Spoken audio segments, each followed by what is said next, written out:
Good morning. મેં હમણાં હકીમ ઇન્સ્ટિટ્યૂટમાં છું. 2 મહિનાથી આવી રહી છું અહીંયા. ડિજિટલ માર્કેટિંગના અંદર મેં શીખવાને આવી હતી. મને આની એબીસીડી બી નહોતી ખબર કે મતલબ શું કરીશ આના અંદર.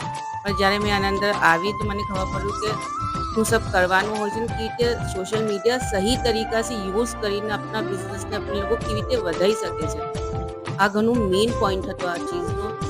અને હકીમ ઇન્સ્ટિટ્યૂટ નોટ તમારું શેપિંગ માઇન્ડ નથી કરતું, એ તમારું પૂરો પર્સનાલિટી તમારું શેપ કરી દેશે, તમારો સોચવાનો ढंग चेंज कर देसे। मुनीरा मैम, ललित सर, इन दोनों ने इतना हेल्प किया, इतना सिखाया कि आज हम अल्हम्दुलिल्लाह इतने अच्छे से सीख गए हैं कि कॉन्फिडेंटली किसी को बोल सकते हैं कि हम ये करते हैं, हम ये बनाते हैं। Thanks to Munira ma'am, Sumitra ma'am and Lalit sir.